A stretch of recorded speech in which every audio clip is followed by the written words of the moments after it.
Hello and welcome to J&B Talk F1 this week, Wednesday, September 16, 2015. I'm Jawad Yaqub and I'm joined by Baden Westerweller as always. Today we're going to discuss the Singapore Grand Prix coming up this weekend, F1's original night race. Before we get into recapping both of our experiences at the V8 Supercars Sandown 500 from last weekend, we'll also mention the infamous Crashgate in our Nostalgia Straight segment, and also our friend Nigel Mansell has had a corner named after him. We'll cover that as well. So Baden, nice of you to join us today. Yeah, great to be here again. Both of us well rested after Sunday, but we'll discuss that later on. Indeed. So F1's original night race is the next event coming up this weekend.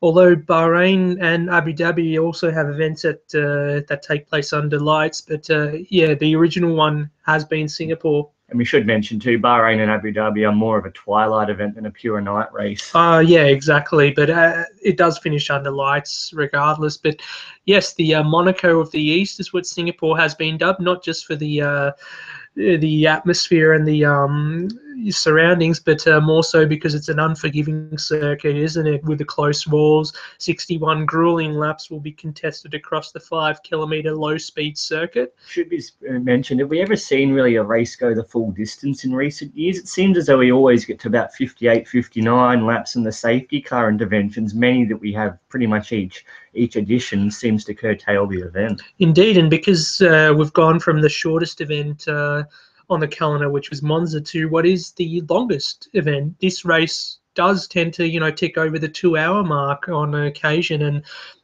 as I said before, each lap is grueling than the last, because even at night time, the high temperatures that are akin to Singapore, if certainly any of you have gone to that region, whether it be Singapore, Malaysia, Thailand, it is very humid, and it makes it the most demanding race on the calendar, both physically and mentally. There'd been a bit of conjecture as well about this smog in the air possibly being a bit of a hazard to the drivers, but it does seem as though that's been given the all clear. Indeed, there's been no alterations to the scheduling, so the organisers seem to be confident that things are going to run on track. But yeah, we have seen quite a bit of smog in the air, which potentially some people have said could be harmful in terms of breathing in. But yes, the organisers seem confident things will run a course. And yeah, soft and super soft rubber will be available. Pirelli also will be laying down its new regulations in conjunction with the FIA regarding tyre pressures and when they'll be checked. Well, this was a big controversy at Monza. Probably was more talked about than the race itself, what happened with Lewis Hamilton, what have you. So yeah, no need for us to redress that. We bit of thought last week, didn't we? Especially you were quite passionate in your views about this situation. Yeah, exactly. Seeing Pirelli, under scrutiny again. How many times are we going to see it before Pirelli themselves are going to say that, yeah, we've had enough of this. We'd rather, have our reputation. We don't want to put our reputation on the line all the time. Quickly as well, there was talk a few days ago, Pirelli laying out their demand to continue into 2017 and beyond. They would like 18 days of testing to shore up their tyre specifications to ensure that it's running at a serviceable level. And indeed, we'll see what happens if the FIA or whoever the governing body is will accept Pirelli's demands. I mean, we said last week as well, you can't put a price on safety, and if this is what Pirelli want to make the tyres safer and a lot more better for the drivers, then by all means do it. Simple as that. But back to Singapore now. This year we've had some more modifications to the track. Of course, we had that infamous modification done 2 years ago to the Singapore Sling chicane, which was flattened out, so there was no more chicane. I mean, I certainly didn't enjoy that corner playing on the F1 video game. I don't know about you. Yeah, it was really quite a tedious one to navigate, and for the drivers, I think, was it Kimi who crashed there in 2008? Was that the corner where he was caught out? Pretty much ended his campaign to defend his title. I don't know. One of those corners really did throw up a lot of headaches throughout the years until they made that change. Yeah, indeed. And now we've had some more changes between turn 11 and turn 13. So now on the exit of turn 11, the drivers will use the left side of Fullerton Road going across the Anderson Bridge. And then all the way to turn 13. Turn 13's hairpin has been widened a little bit to allow for more overtaking. Overtaking is difficult anyway around this circuit, so giving the drivers a little bit of reprieve might open the chance up for some overtakes come Sunday. So that'll be interesting to keep an eye on. Yeah, well, they're going to be at a premium, that's for sure. And for these lesser lights now, of course, with Hamilton off in the distance, he can afford to be a bit more conservative. Someone like a Rosberg, it will open up these potential opportunities which otherwise mightn't be there to really make that move. Indeed, and speaking of Lewis Hamilton, despite, well, as well as being the clear favourite for this race, with his strong form, and then also having won the race twice in 2009 and then indeed last year, there is a special milestone coming up for the reigning world champion, and that's he can equal his idol Ayrton Senna's record of 41 victories from 161 starts. So Hamilton's starting his 161st race this weekend, and if he can win the race, and then he will be on par with his idol in the late great Senna. So that'll be a nice sentiment for the Briton, who on many occasion has expressed his desire to be like his idol. And let us not forget, just briefly, Sebastian Vettel does already enjoy 41 victories alongside the Brazilian, so he could fancy his chances of pipping Hamilton first of all to break the great man's record of victories and deny Hamilton this unique feat of being on equal in terms of statistics at this point in his career, at least, because Lewis probably got 5, 6, who knows how many years ahead. He could end up somewhere around Schumacher's tally the way that he's going. Indeed, and speaking of Vettel, he's no slouch around here. Go back to 2011 and the following 3 years, this race was pretty much his. He had a hat-trick of wins from 2011 to 2013 with the Red Bull team, and certainly this circuit along has its comparisons with Hungary as well, in that it's very, very difficult to overtake. It's low speed, high temperatures, and perhaps Vettel could be in the mix for victory. Depends on qualifying, of course. Qualifying means a lot at these sort of circuits, and can Vettel possibly qualify even second or third and get the jump and perhaps get into the lead? That'll be something to look out for. But the difference between here and Hungary is, of course, the turn one in Hungary is a lot further away from the start line, whereas here the left-hander comes pretty quickly, doesn't it? It's one of the shorter main straights, it has to be said, and this could make a difference. But of course, Mercedes, until last race where we saw Hamilton blast off into the sunset, they've really struggled a fair bit in recent times. So for Ferrari, they'll really want to ensure that P2, P3 lockout to give themselves the best possible chance. And to that end as well, someone like a Red Bull, who we saw at Hungary, they really came into their own and quite unlucky not to come away with either of their drivers on the top step of the podium. Well, speaking of Red Bull themselves have said that this is realistically their last chance for the season to get a podium on pace. And we saw they got the 2 podium places in Hungary. So both Daniel Ricciardo and Danny Kvyat are pretty confident that they can get up there. The low-speed circuit suiting their style. And same thing for McLaren as well, who, we discussed last week how much scrutiny is befallen the team in terms of unity, and also is Honda disgruntled with McLaren, vice versa, and people might be given the sack or whatever. So they were able to get points in Hungary. This is probably the last chance they have of getting points as well, unless they have dramatic improvements in their chassis. But what do you make of this? An article that was on motorsport.com detailing where the McLaren is lacking. And it said that at the end of straights, they're almost losing. They have a lack of 240 brake horsepower due to the deficiency of the ERS system. That's a pretty big loss. Well, that notion really is quite mind-boggling. Even 2450 bhp is something. 240, we're talking on another era almost. This is really the difference between, I don't know, GP3 even in terms of deficit, even though they're not as slow these days comparatively. They are really up against it. They haven't made these inroads throughout the season as they keep promising. And as we come into the final races, we've elaborated many times for McLaren, they've really just not made that natural step, even a small one, which we would have expected by now. Indeed, and especially after the midterm break as well, when the upgrades that Honda said that would come for Spa, we didn't really see a leap forward. But then again, those two circuits were the worst in terms of power demand. Perhaps, the next few races where it's not as great, we might see where they've made gains. But yeah, things are not looking good still for them. But if they score points here, then I guess it would be all right. But yeah, going back to the top now, and Nico Rosberg, who retired from the previous race, lost 25 points more to his teammate Hamilton. Now almost more than two race wins away from his teammate. He says he's got nothing to lose going forward. So what's this going to mean? Is he going to change his style? Is he going to be a bit more aggressive when it comes to fighting his teammate? What can we expect?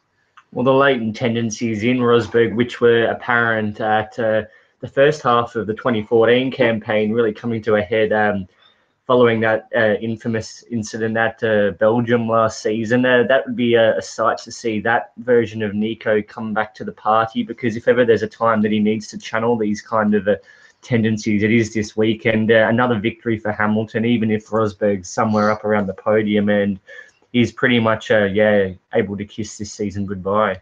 Well, we talk about, the gap being 53 points, but let me divert our attention over to MotoGP now. And we saw Jorge Lorenzo have a fall over the weekend and scored 0 points. And the gap between he and his teammate Valentino Rossi at the moment in the championship is not as big as 53 points, but even a gap 12 or 13, 14 points is pretty difficult to chase down if both cars don't run into bad luck, or both bikes in that case. So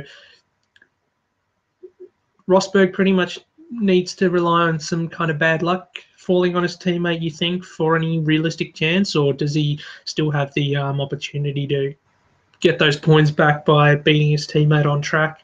Well, Hamilton's in quite a zen state, as we have seen in recent weeks and months. He's enjoying himself off the track, and this in turn manifests into really the serene form he has been displaying of recent times, and it really is going to take some kind of a misfortune for Hamilton, who hasn't really endured too much in that manner this season. No, not at all. Compared to last season, for example, where he had, I think, more DNFs than Rosberg, but then still ended up winning the championship. So Hamilton really has been bulletproof this year, apart from maybe one occasion, Malaysia, and then indeed Hungary. But otherwise, he's been pretty much perfect. Oh, it's for all intents and purposes, this is Hamilton's title to lose, and for Rosberg, anything less than this is a gain. If he can pinch a victory here and have Hamilton score little or no points, that's just a bonus. Exactly, and you alluded to before as well, now we'll talk about the safety car, and you alluded to before how since the event's first race in 2008, there's been a safety car, at least one intervention at every race, and this opens up, the Pandora's notion, box of all sorts of things. We'll touch on it later on, but they do have sinister notions at times. They have had sinister notions in the past, but what I was going to say is, does this open up a game of attrition perhaps? Will we see a lot more, obviously not a lot of overtaking opportunities, but some people do try to think of themselves as heroes and try the hero move and it goes wrong? Could we see a lot more aggression perhaps? Again, like Hungary, a lot of DNFs. Certainly one of those circuits where, with the fate and circumstance, do conspire to allow these perhaps lesser lights shine more so than regularly. So clearly, these are the kind of people who will be drivers who will be looking to put their best foot forward and perhaps pinch a result which they wouldn't be able to achieve otherwise. Yeah, staying out of trouble, as you said, and we detailed last week as well. One guy who stayed out of trouble for quite a few races now is Marcus Ericsson, and he's ended up in the points for the last 3 events. So I don't know if he continues doing that, could he end up further than, I think, his best career finish in 8th or 7th or something. So we'll keep an eye on that for sure. So yeah, and discussing with teams who will do good and who won't do as well. Williams, they've been a team that hasn't done well on these low speed circuits. We saw they didn't finish in the points at Monaco, didn't finish in the points at Hungary, even though they qualified okay and they had good pace. So are they going to lose more points, you have to say, in this race, and then perhaps even have Red Bull threaten them in the back half of the championship. We don't know, so we'll see how Williams go. Well, it must be said they've endured quite a trough ever since that. I wouldn't call it a near miss. It was just a real letdown. Their outcome at Silverstone, when they were on track for, if not a double 1-2, at least a double podium, came to nothing. And ever since then, they've really been playing catch up. This kind of circuit's characteristics only accentuates these weaknesses. So really, it's going to be damage limitation for the Grove outfit here. And beyond that, so Red Bull have been inching back closer to them throughout these past events. Well, you think about it as well.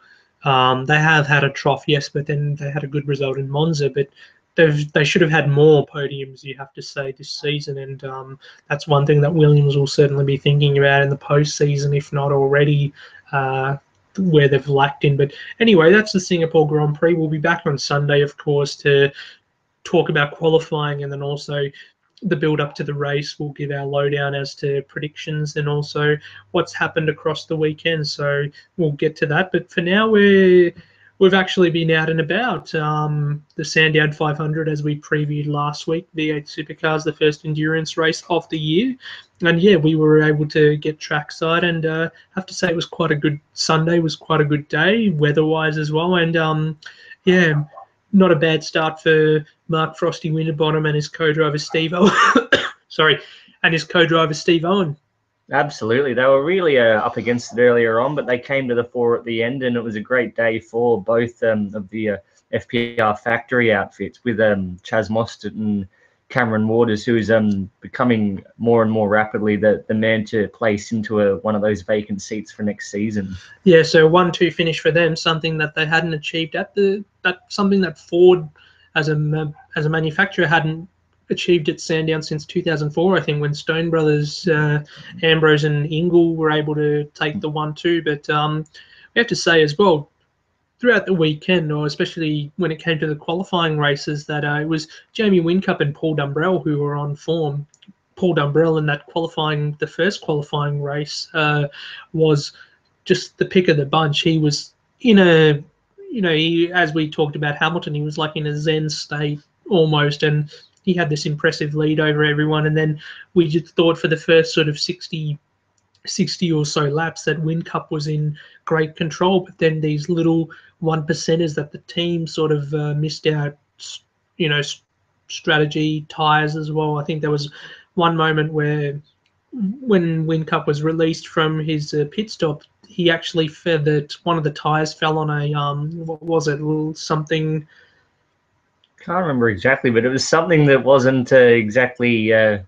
round. You could call it very sharp in every sense. Yeah, it was really quite sharp, and he left the pit lane with a puncture to his tyre, so that pretty much killed it for him. But otherwise, they were on form for the first time in a long time. Well, yeah, Triple Eight just must be scratching their heads, considering the nightmare endured by Craig Lowndes and Stephen Richards, not just on Sunday, throughout the entire weekend, and to come away with, what was it, 13th and 14th from where they had been looking coming into the weekend. They had very high hopes, and it's backfired spectacularly for them. And going into Bathurst, it's their last real chance to get back into this battle. Whincup's now 8th, and Lowndes drifted to 4th. Yeah, so, he's 4th now. So Ford very much in the ascendancy.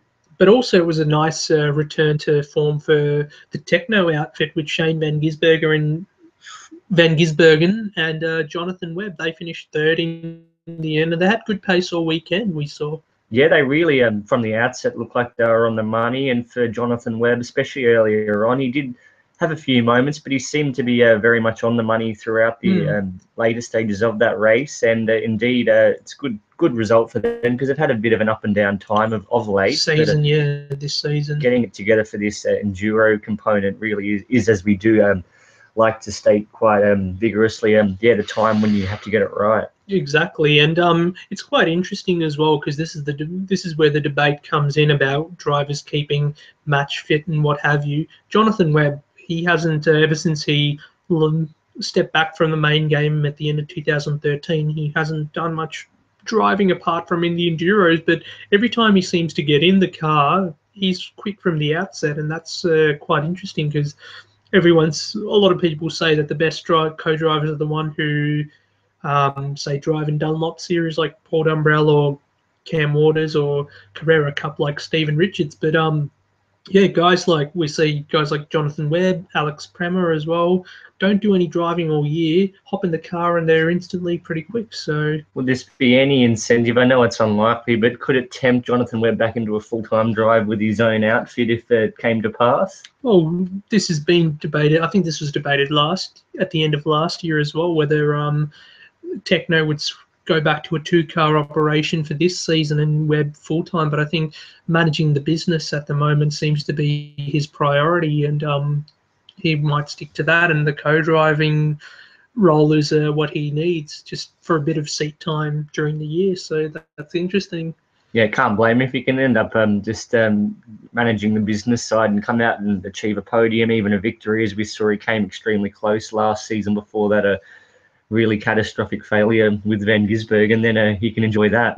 Exactly. And Russell Ingall as well, we were talking about last week, how's he going to fare? And he did quite well, to be honest, behind the wheel of the HRT car. In the qualifying race, he got as high as, I think, 6th before Jack Perkins, when he jumped back in the car, had a bit of bad luck. It wasn't his fault. He was first he was given the bump and run by Craig Lowndes, and then I think, taken off by Andre Heimgartner, and that was, again, 2 incidents not of Perkins' fault, and they ended up starting from the back, but I think they recovered to finish 11th or something on the Sunday race. So great effort from them, and still no sign of whether James Courtney's going to make a comeback for Bathurst. Bathurst only 4 weeks away, and Courtney's still recovering from those broken ribs. So it'll be interesting to see whether, I mean, for a race like Bathurst, especially with the demand on anti-clockwise circuit and the demand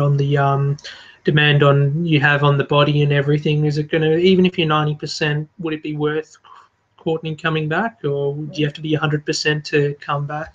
I wouldn't begrudge James Courtney an opportunity to line up for the great race, but at the same time, who would begrudge the chance to see Russell Ingall perhaps for the last time in a really competitive outfit there, given the opportunity to make something of this opportunity in very unique circumstances, the way in which it's all come about. Yeah, he's in a competitive car, as you said, and we saw that over the weekend. So perhaps if they don't have any bad luck in qualifying or what have you, they could be up there if of course Ingall is driving at Bathurst. But we want to see James Courtney get well soon as well and be at 100%. But but otherwise, as far as the results and stuff goes, that's one thing. But the experience, let's talk about the experience. We always love going trackside to events, whether it be F1 or V8 Supercars, and a lot of people we've seen this year, last year, whatever, can do a lot of comparisons between WEC or Formula E versus Formula One. How about we do a bit of a comparison between V8s and Formula One? Because it seems over the past few years that people, especially in the sort of youth age bracket, are starting to shift away from Formula One events and going to these other events. And because of the appeal and what have you, they're a lot more accessible via social media and everything. So what's your thoughts on this? Yes, youth alongside perhaps which other demographics? The flavoursome ones, you could say, the ones that go along and they enjoy a can or 7 of Woodstock and they go back in their dingy old vehicle and the trailer. Yeah, we saw quite a few of those over the weekend. But youth, more or less, I meant towards WEC or Formula E events. Yes, in that respect, certainly they've got that very much an open paddock style, which has been embraced really by V8s. It's obviously got a price to pay, as you do with all of these high exposure, really special events throughout, not just Australia, but worldwide. But nevertheless, for what you pay, it's certainly a lot more open and hospitable. And yeah, like in terms of pricing as well, a paddock pass in the V8s, it only cost us, I think, $30 on top of the general admission ticket, and I think $300 if it was F1, and that's just tip of the iceberg. Yeah, probably add another $0 on top of that if you want the paddock, and general admission as well. I mean, wherever you sit on the track, on the grass, you've got a pretty good view, it has to be said. Now, I went to Winton as well earlier this year, and I just sat at one of the corners, and I was able to see everything, and I didn't have a big fence in my way as well. So I was just yeah, it was so good. And Sandown as well, we were able to see the back part of the track as the cars come over the hill as well, and then obviously coming back to the main straight to where we were. So, and also it was quite a warm afternoon on Sunday. That sun was out in full force initially, but the shade really was adequately able to cover us where we were seated on that main straight as the afternoon progressed, and this really made things a lot more comfortable. Indeed, and another thing that's important as well, accessibility to the drivers and also the behind the scenes stuff. So obviously with the paddock pass, you can get closer to the drivers. And what did you think of meeting, obviously, one of your favourites, Craig Lowndes, getting a photograph taken as well? Just generally, just seeing them all pretty much in the flesh. You can walk within a couple of meters of them and just have a brief bit of banter. Of course, they've got their race faces on, gearing up for in a couple of hours from the time when they're signing all their autographs for the masses of fans. And really, this just does bring those faithful in, because with F1, yeah, you've got to be really, you'd say, privileged to just be in this position.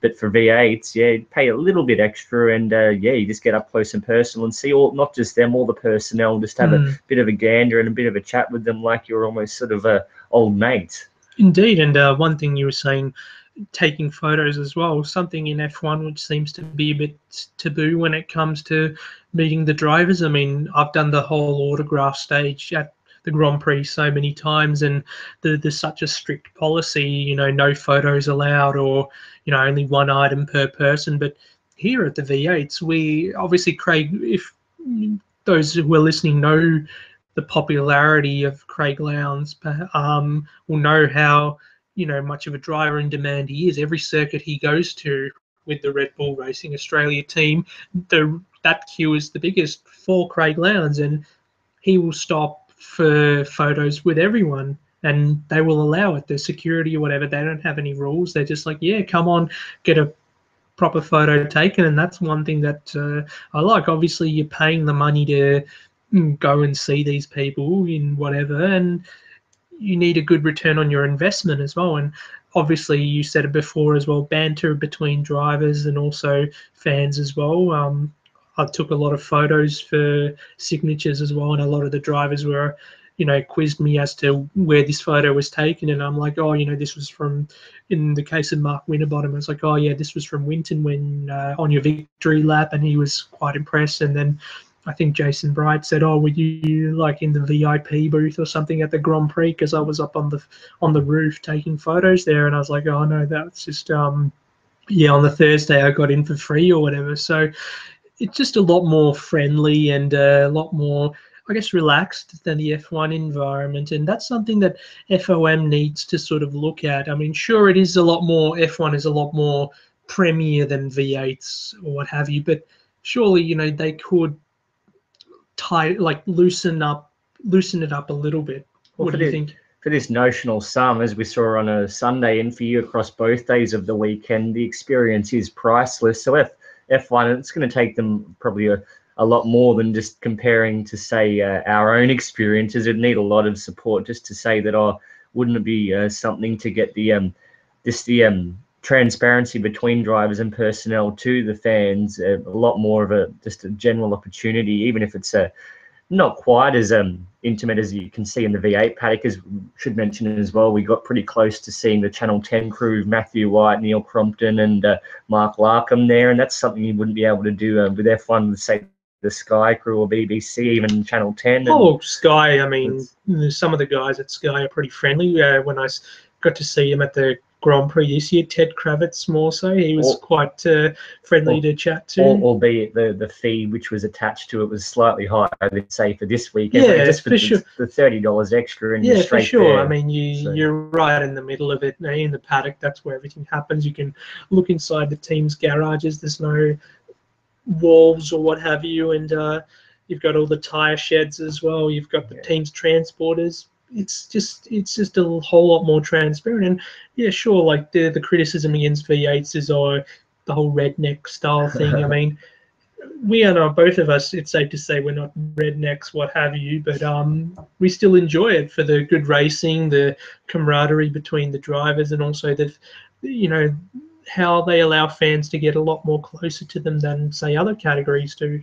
Oh, it just adds that human element to the equation. You almost think of the F1 community as almost a robotic existence, which unless you're there in person and experiencing it, you do wonder they're on another planet perhaps. Whereas V8s, when you get up close and you do have drivers perhaps just walking past you just casually in the almost not the secluded section, just on your way to the main straight, it's something you just wouldn't see in the Formula One Yeah, just style. walking around the circuit or casually, you know, and yeah, you let them get around.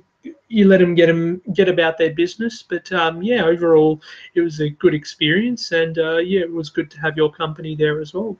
Yeah, you and me both, and it must be said, probably the off-track was a bit more memorable than the on-track. Wasn't the greatest race of all time. Nevertheless, it does set proceedings up very nicely for Bathurst, which looms right around the corner now. Exactly, and that's the big one that everyone is hoping to win. Another 300 points on offer there. So anyhow, we'll move it on now, and this week on Nostalgia Street, we've been wanting to talk about this ever since we started the podcast, but we thought it was apt to save it perhaps for this week in the lead up to Singapore, and that's the Crashgate saga that occurred at the inaugural Singapore Grand Prix in 2008. So, Baden, please enlighten us as to what exactly happened.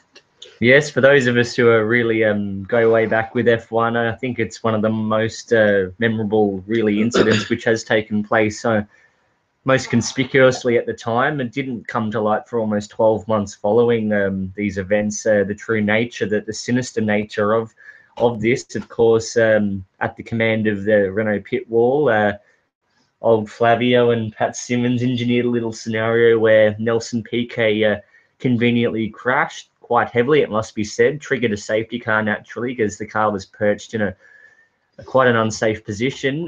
Fernando Alonso, who had made his return that season, of course, following the shambles of his 2007 campaign at McLaren, floundering in about P14.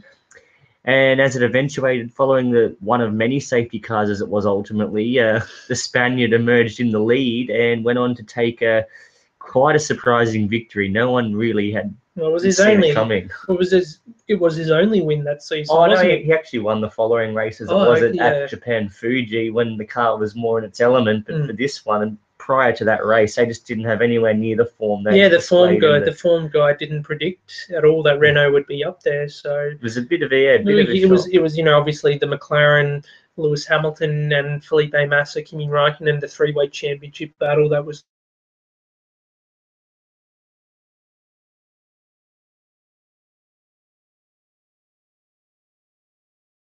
There, you couldn't say directly the circumstances with his the fuel hose being attached to his car as he took off from the pits, and that dropped him way back when he was on track for at least a second or a third. And ultimately, we saw what happened at Brazil. The Phantom title he enjoyed for not 30 even seconds. A minute. Hamilton ended up getting the job done on that penultimate corner, and those couple of points ended up costing him. You could argue it was redressed by that infamous Belgian Grand Prix where Hamilton was penalised back to third, and that evened the ledger out. But on the day, for Massa, fate and circumstance conspired against him, and for others as well throughout the grid. Nico Rosberg, even to this day with Williams, they had made a very strong case about a year on when it came to light the true nature of this incident, that they wanted the victory retrospectively handed to them. That never did occur, but there's forever been a stain on Renault and Fernando Alonso to that degree regarding this victory. And yeah, what do you have to say? Yeah, well, it wasn't subsequently. There were bans put on to both Pat Simmons and Flavio Briatore. And Pat Simmons, of course, is back in the F1 paddock. He was with Marussia for a while, and then he made the switch over to Williams, and he's quite high up there. Yeah, he's resurfaced very much now. I think people have moved on from it, and he's very regretful for what happened there, but he's learned his lesson. And Flavio certainly, although he's not, in a managerial role with an F1 team, he still manages a lot of the drivers on the grid, Fernando Alonso being one of them. So you want me to come back and run the sport? Okay, you've got to give me the donuts and give me the Marlboro Red 25s. Then I come back. Oh, Flavio! If we only had video for this, see what you were doing, rubbing his belly. As Mark Webber aptly describes, when he was negotiating his contract, I believe, for Williams, doing that and chatting rather flavorfully to his then girlfriend, or is it even currently, is it Naomi Campbell? Are they still an item, or back then they were? But, you're asking me. I don't keep up with these sort of things. It was quite a moment of humour in that, a very good read, as it was Mark Webber's recent autobiography. Oh, well, apparently as well, it only just came out in the UK as well. So shout out there to whoever's listening in the UK. Go buy the book. Certainly, it's a good read, and we read it months ago when it came out here. But yeah, a lot of humorous things as well that came about, and it's stuff that we didn't expect it. One of my favorite bits was I think it was after the Korean Grand Prix in 2013. Webber took a couple of drivers, including Fernando Alonso, to a bar, and they got pretty hammered, it has to be said. And it's good to see it again, touching on what we were discussing before, that human, transparent side of the drivers, that they do have a bit of an existence outside of the paddock, and really, they have all this spotlight on them, and behind closed doors, they're entitled to have their moments of fun. Well, we're seeing this from Daniel Ricciardo quite a bit this year. You know, he hasn't had the best season on track, but, you know, off track, he's really entertaining, you know, through his Instagram and what have you. Last week, I think I was showing you, he was eating a capsicum, or red capsicum, and he said, oh, you know, because I'm not a fan of apples, and he's just casually eating a capsicum. I mean, who does that? No, Fast, really, what's not like to enjoy about Mr. Smile, and Roman Grosjean and the Lotus crew as well. They do tend to be quite prominent across social media, not least Twitter, and really it's this side which we'd like to see the prevalence of the paddock embrace. Yeah, we don't want to see these robotic figures with no personality, what have you, and that's the annoying thing. I mean, imagine if social media existed 30, 40 years ago, when you had those big characters like Nelson Piquet, Nigel Mansell, or even perhaps James Hunt and all that, and you'd see a bit more transparency there. Or Gerhard Berger, he was a big joker as well. And said, John Marie Ballester on Twitter, imagine him, he's our best. The cones, the cones. You know, we're getting a bit out of control here. We do need to go back to this specific evening. It was in 2008. Nelson Piquet, you could argue, was a bit of an innocent bystander. Junior. The fact, though, that he did enact what he was told to do, and ultimately 2009, he was sacked as a result of this. He had placed a fair bit of pressure. He and, of course, the man we just discussed, his father, Nelson Piquet Sr., they were really quite hostile towards Renault, and subsequently he was dumped. And when that happened, he exposed the entire truth and brought the whole house down. Renault subsequently departed, and we're seeing right now they're on the verge of making that comeback, you'd believe. But obviously with different management, of course, and with Flavio won't be. No, he's not exactly got any association with Renault now, but for Nelson Piquet, he did flounder for a few years on the American scene in the NASCAR, I believe it was the trucks, but he did enjoy most recently. He's now the reigning Formula E champion. The inaugural Formula E champion, so it's good to see him make some sort of comeback, even though his Formula One career was acrimoniously cut short by what happened. You'd argue he was never really the way he was going on track to emulate his father's lofty heights. Not emulate his father, but perhaps, you know, give it a couple of years. He could have been in the midfield, picking up points. He would have been just another good competitor to have on the grid. But regardless, it's done and over with that Crashgate. Not like we're going to see it happen this year, or perhaps we might, you know, just for the sake of interest.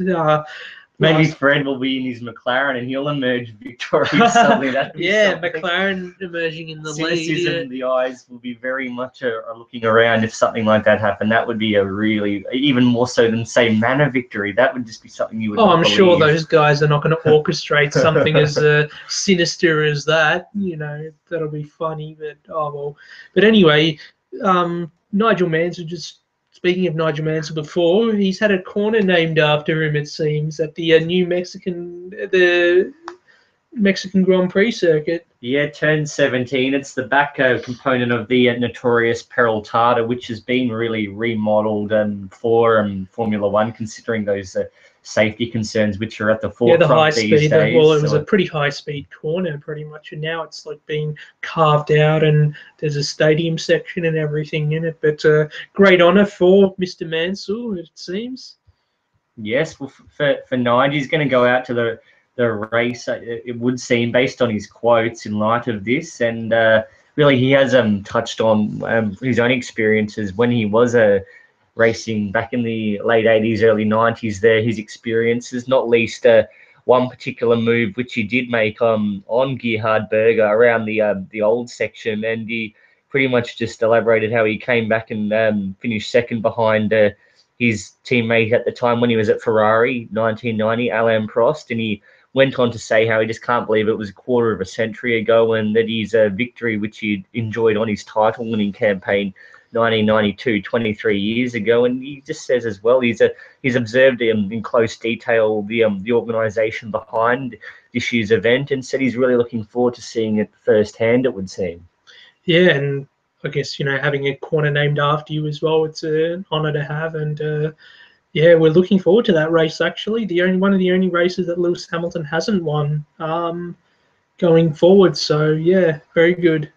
Yeah, well, Hamilton, I guess, will be hoping to stamp his imprint on it very quickly. Indeed. But yeah, so that's, I guess, all we have in terms of the content this week. We'll be back on Sunday for the pre-race show. But one thing we wanted to touch on before we finished, and that's a bit of politics, actually. And you were quite keen to talk about F1 this. F1 and politics are synonymous. Oh, synonymous, but this is federal politics here in Australia, and then we have a new Prime Minister, something we've said probably for the last 5 years in a row. I can't count on my hand. We've got Abbott, Rudd. Gillard. That's all I can remember in my 24, 25 years. Yeah. Oh, yeah, we've got Turnbull, Keating, Rudd again after he came back to posing Gillard the second time. Turnbull's now in, Malcolm Turnbull. It's finally happened, and Tony Abbott is condemned to the history books, it would seem. Exactly, and what does this mean for the future for us Australians? Yeah, well, he's certainly a divisive character, Malcolm Turnbull, but you can see from already the polls, he's infinitely more popular with the public there. Internally, it might be more of a polarizing topic, but certainly against Bill Shorten, the latter there is going to be really quite weary in the coming weeks and months how his prospects are. They were looking very much in the ascendancy in the last year or so, ever since that election when the coalition was restored to power. Bill Shorten was enjoying quite a crusade, but it doesn't seem as though that'll be the case with Malcolm Turnbull and all of his wouldn't call it baggage, but he's got a lot of fingers in different pies, not least his Republican leanings, and he's a lot closer to the centre than the left, as we saw in Tony Abbott, and of course his business acumen. He's more than a multimillionaire, and he's got a lot.